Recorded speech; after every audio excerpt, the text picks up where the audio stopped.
அழுகனா fake அழுகை இல்லை, உண்மையான அழுகை. ராத்திரி முழுவதும் உட்காந்து அழுதானாமா பாருங்க. பொழுது விடிகிற நேரம் வந்துருச்சு, நல்லா தான் அழுதுருப்பான் போல. அவனுடைய விண்ணப்பம் என்ன? என்னை ஆசீர்வதிக்க வேண்டும். அதோட எதை மிக்ஸ் பண்ணிட்டான்? அழுகையை மிக்ஸ் பண்ணிட்டான். அதான் எஸ்தருக்கு சொல்றா, அவன் பாதங்களில் விழுந்து அழுது. அப்போ காரியம் மாறுதலாய் முடிவதற்கு 2 காரியங்களை எஸ்தர் செய்கிறாள். ஒன்று, தன்னை தயார்படுத்திக் கொள்ளுகிறார் ஃபர்ஸ்ட். 2, ராஜாவை தன் பக்கம் இழுப்பதற்கு அவள் யூஸ் பண்ற மிக முக்கியமான ஆயுதம் என்ன தெரியுமா? அந்த விண்ணப்பத்தோடு கூட அழுதல், அந்த கண்ணீரோடு கூட ஜெபம். அந்த கண்ணீரின் ஜெபம் ஒரு நாளும் உங்களை ஏமாற்றவே ஏமாற்றாது. சில நேரத்தில் உன் கண்ணீருக்கு மனுஷன் பதில் கொடுக்காமல் போவான். உன் கண்ணீருக்கு மனுஷன் என்ன செய்ய மாட்டான்?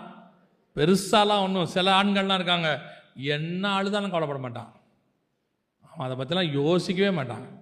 அழு, இப்போ என்ன, இப்போது நான் தான் உன்னை 10 வருஷமாக பார்க்குறேனே, அழு. அப்போ அவனே கேட்குறான், என்ன இன்னைக்கு நீ அழுவல? இதுக்கெல்லாம் நீ அழுதுருக்கணுமே இந்நேரம். அவன் பழக்கப்பட்டான். அதனால் நம்மளுடைய அழுகைக்கு மனுஷன் ஒருவேளை என்ன செய்ய மாட்டான்? செவி சாய்க்க மாட்டான். அவன் கூட அதில் ஈவிரக்கெல்லாம் போயிடுவான். ஆனால் உண்மையாய் நாம் தேவ சமூகத்தில் விண்ணப்பத்தை அழுகையோடு கூட ஏறெடுக்கும் பொழுது தேவனாகிய கர்த்தரால் நம்மை தாண்டி போகவே முடியாது.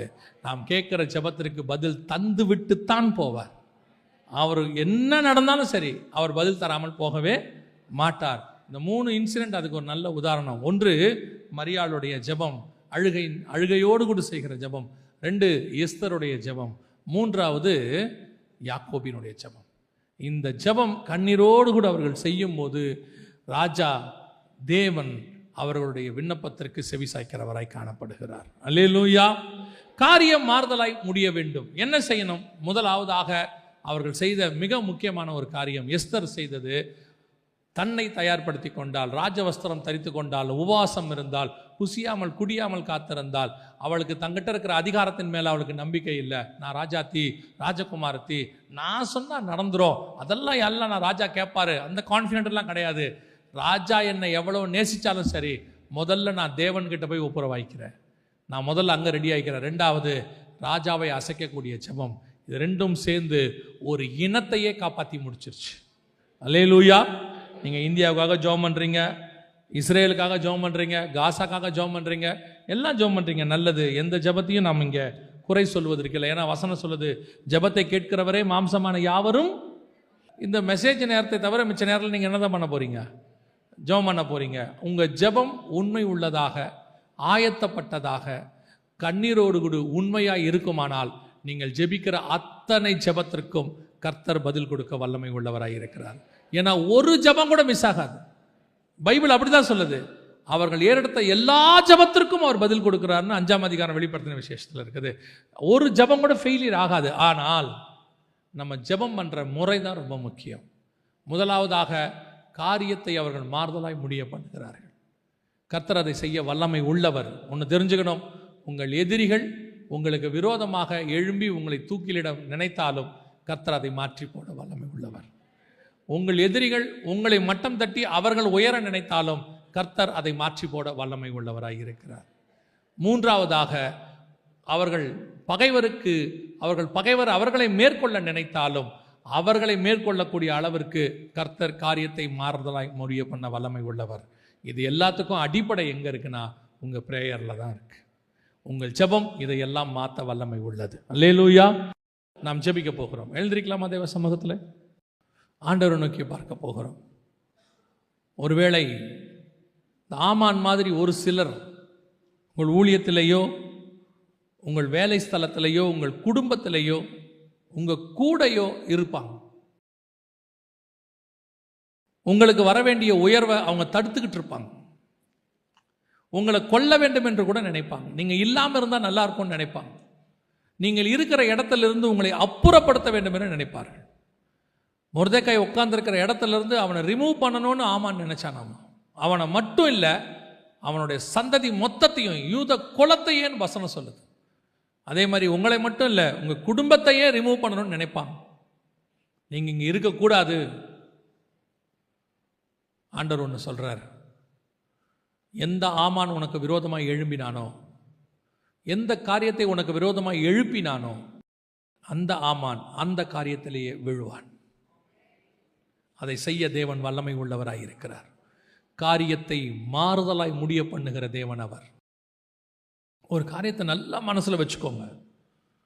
உங்களுக்கு ஒரு காரியத்தை கர்த்தர் சொல்லிட்டு அதை செய்யாம அவர் தூங்கவே மாட்டார். ஆனா சூழ்நிலைகள் வேற மாதிரி இருக்கும், சிச்சுவேஷன்ஸ் வேற மாதிரி இருக்கும். நமக்கு விரோதமானவங்க மேலே வந்து நிற்பாங்க, நமக்கு விரோதமாக ஸ்டேட்மெண்ட் கொடுப்பாங்க, நம்மளை இல்லாமல் பண்ணுறதுக்கான வேலைகள் எல்லாம் செய்வாங்க. அது நம்ம வாசப்படி வரைக்கும் வந்துடும், நம்ம இருக்கிற இடத்து வரைக்கும் கூட வரும். ஒன்று மட்டும் நீங்கள் நினச்சிக்கணும், வெள்ளம் எவ்வளவு பெருகி வந்தாலும் என் பேழை அந்த வெள்ளத்தில் மூழ்காது. என் பேழை அந்த வெள்ளத்துக்கு மேலே தான் மிதக்குமே ஒழிய ஒரு நாளும் வெள்ளம் பேழையை மேற்கொள்ளாது. மேல இருந்தும் தண்ணி, கீழே இருந்தும் தண்ணி, எல்லா பக்கமும் தண்ணி. அவ்வளோதான், பேழை முடிஞ்சிச்சு, எல்லாம் முடிஞ்சிச்சுன்னு நினச்சிருப்பாங்க. ஆனால் நடந்தது என்ன தெரியுமா? அந்த பேழைக்கு நடுவில் இருந்து, அந்த தண்ணிக்கு நடுவில் இருந்து பேழை புறப்பட்டு மேலே வந்து நின்றது. தண்ணி உயர உயர உயர பேழையும் உயர்ந்து கொண்டே தான் போச்சு. உன் பிரச்சனை எவ்வளவு உயர்ந்தாலும் அதற்கு மேலாக உன்னை உயர்த்தி ஆசீர்வதிக்கிற தேவன் ஒருவர் இருக்கிறார். அவர் உன்னை உயர்த்தி கொண்டே தான் இருப்பார். சிகரங்களுக்கு மேலாக தண்ணி வந்தாலும் கர்த்தர் அதற்கு மேலாக உன்னை கொண்டு போய் நிறுத்துவார். அவர் சர்வ வல்லமை உள்ள தேவன். அவர் சர்வ வல்லமை உள்ள தேவன். அவர் நமக்கு தேவன். நாம பார்க்கறதுக்கு சின்னவங்க தான். அவர் ஸ்தாபித்த சூரியனையும் சந்திரனையும் நட்சத்திரங்களையும் பார்க்கும் பொழுது அவர் நம்மை நினைப்பதற்கும் நம்மை விசாரிப்பதற்கும் நாம் எம்மாத்திரம், ஆனாலும் நம்மேல் கண் வைத்து அவர் ஆலோசனை சொல்லுகிறாராம். நம்ம கண்ணுக்கு எறும்பு சின்னது, அவர் கண்ணுக்கு நம்மளே சின்னது. பூமியின் தூளு மாதிரி இருக்கிறோமா? ஆனா ஒன்று தெரியுமா? அந்த தேவன் நம்மேல் கண் வைத்து ஆலோசனை சொல்லுகிறார், நம்மேல் கண்ணோக்கமாக இருக்கிறார். அவர் சொல்றாரு, உன்னை தொடுகிறவன் என் கண்ணின் கருவழியை தொடுகிறார். கர்த்தர் உன்னை தாழ விடவே மாட்டார். காரியத்தை மாறுதலாய் முடிய பண்ணுவார். ஒரு சிலர் நீங்க நினைச்சிட்டு வந்திருக்கிறீங்க, எல்லாம் முடிஞ்சிருச்சு, அடைக்கப்பட்டாச்சு, எவ்ரிதிங் இஸ் ஓவர், இதுக்கு மேல எதுவும் செய்யறதுக்கு ஒன்றும் இல்லை. நீ உன் அறிவுக்கு எட்டாததும் நீ அறியாததுமான ஒரு வழியிலே அவர் நடத்த வல்லமை உள்ளவர். உனக்கு தெரியாத ஒரு வழியை அவர் காட்டுவார். எனக்கு ஆண்டவர் சொல்லி கொடுத்தது ஒண்ணுதான், there is no end in the God's hand. கர்த்தருடைய கரத்தில் எண்டுன்னு ஒன்று கிடையாது. கடைசியா ஒரு வழி கர்த்தர் உனக்கு வச்சிருப்பார். அது உனக்கு தெரியாம இருக்கும், அவ்வளவுதான். வரும்போது அந்த வழியை கர்த்தர் உங்களுக்கு காட்டி உங்களை பாதுகாக்க வல்லமை உள்ளவர். நீங்க செய்ய வேண்டியது ஒன்னே ஒண்ணுதான், எந்த ஆமானும் என்னை மேற்கொள்ள மாட்டான், என் பகைவர் என்னை மேற்கொள்ள மாட்டார்கள். அவர்களை மேற்கொள்ளுகிற அதிகாரத்தை தான் கர்த்தர் எனக்கு தந்திருக்கிறாரே ஒழிய என்னை மேற்கொள்ளுகிற அதிகாரத்தை யாருக்கும் தெரியவில்லை. அது மட்டும் மனசுல நல்லா வச்சுக்கணும். கர்த்தர் என் பட்சத்தில் இருக்கிறார், மனுஷன் எனக்கு என்ன செய்வான்? நாசியில் சுவாசமுள்ள மனுஷனை நம்புவதை பார்க்கலாம் தேவன் பேரில் பற்றுதலாய் இருப்பது நலம். உனக்கு ஆண்டவர் ராஜ வஸ்திரம் தரிப்பார், உன்னை அநேகருக்கு முன்பாக உயர்த்துவார். ஒருவேளை இன்னைக்கு நீங்கள் புழுதியில் உட்கார்ந்து இருக்கலாம், இன்னைக்கு நீங்கள் கூக்குரல் இட்டுக்கிட்டு இருக்கலாம், இன்னைக்கு நீங்கள் மனுஷர் கண்களுக்கு முன்பாக பைத்தியத்தை போல காணப்படலாம். உன் வீட்டில் உன்னை பார்த்து எதுக்கும் உதவலைன்னு சொல்லி இருக்கலாம். இயேசு இயேசுன்னு போயிட்டு இன்னைக்கு ஒன்றும் இல்லாமல் உட்கார்ந்துருக்கியேன்னு சொல்லலாம். ஆனால் ஆண்டவர் சொல்றார், ஒரு நாள் வரும், உன்னை ராஜ வஸ்திரம் தரித்து அவர்கள் கண்களுக்கு முன்பாக உன் பெருமையை நான் சொல்லுவேன், உன்னை அழைத்ததை நான் ஒப்பு கொடுப்பேன், உன் பேரை நான் பெருமைப்படுத்துவேன், நீ என்னுடையவன் என்பதை நிரூபித்து காட்டுவேன், நீ என்னுடையவன் என்பதை நிரூபித்து காட்டுவேன். God will honor you. எல்லார் கண்களுக்கு முன்பாக கர்த்தர் உங்களை உயர்த்துவார். நீங்க மாத்திரம் அவிசுவாசமா இருந்துடாதீங்க. நாம ஜெபிக்க போகிறோம். என் காரியம் மாறுதலாய் முடியும் என்று நான் விசுவாசிக்கிறேன். நீங்க ஸ்தோத்திரம் பண்ணிட்டீங்கன்னா கர்த்தர் கண்டிப்பா செஞ்சிருவார்.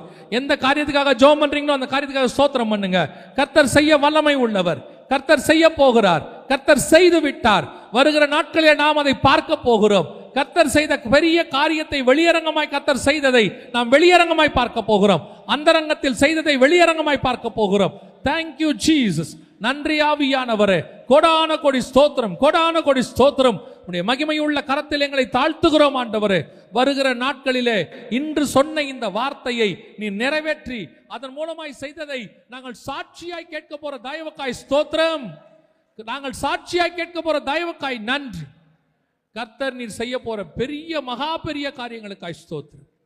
ஆசீர்வதியும், வழி நடத்தும், நீர் மாத்திரம் மகிமைப்படும். எங்கள் ஆண்டவர் இயேசுவின் நாமத்தில் பிதாவே.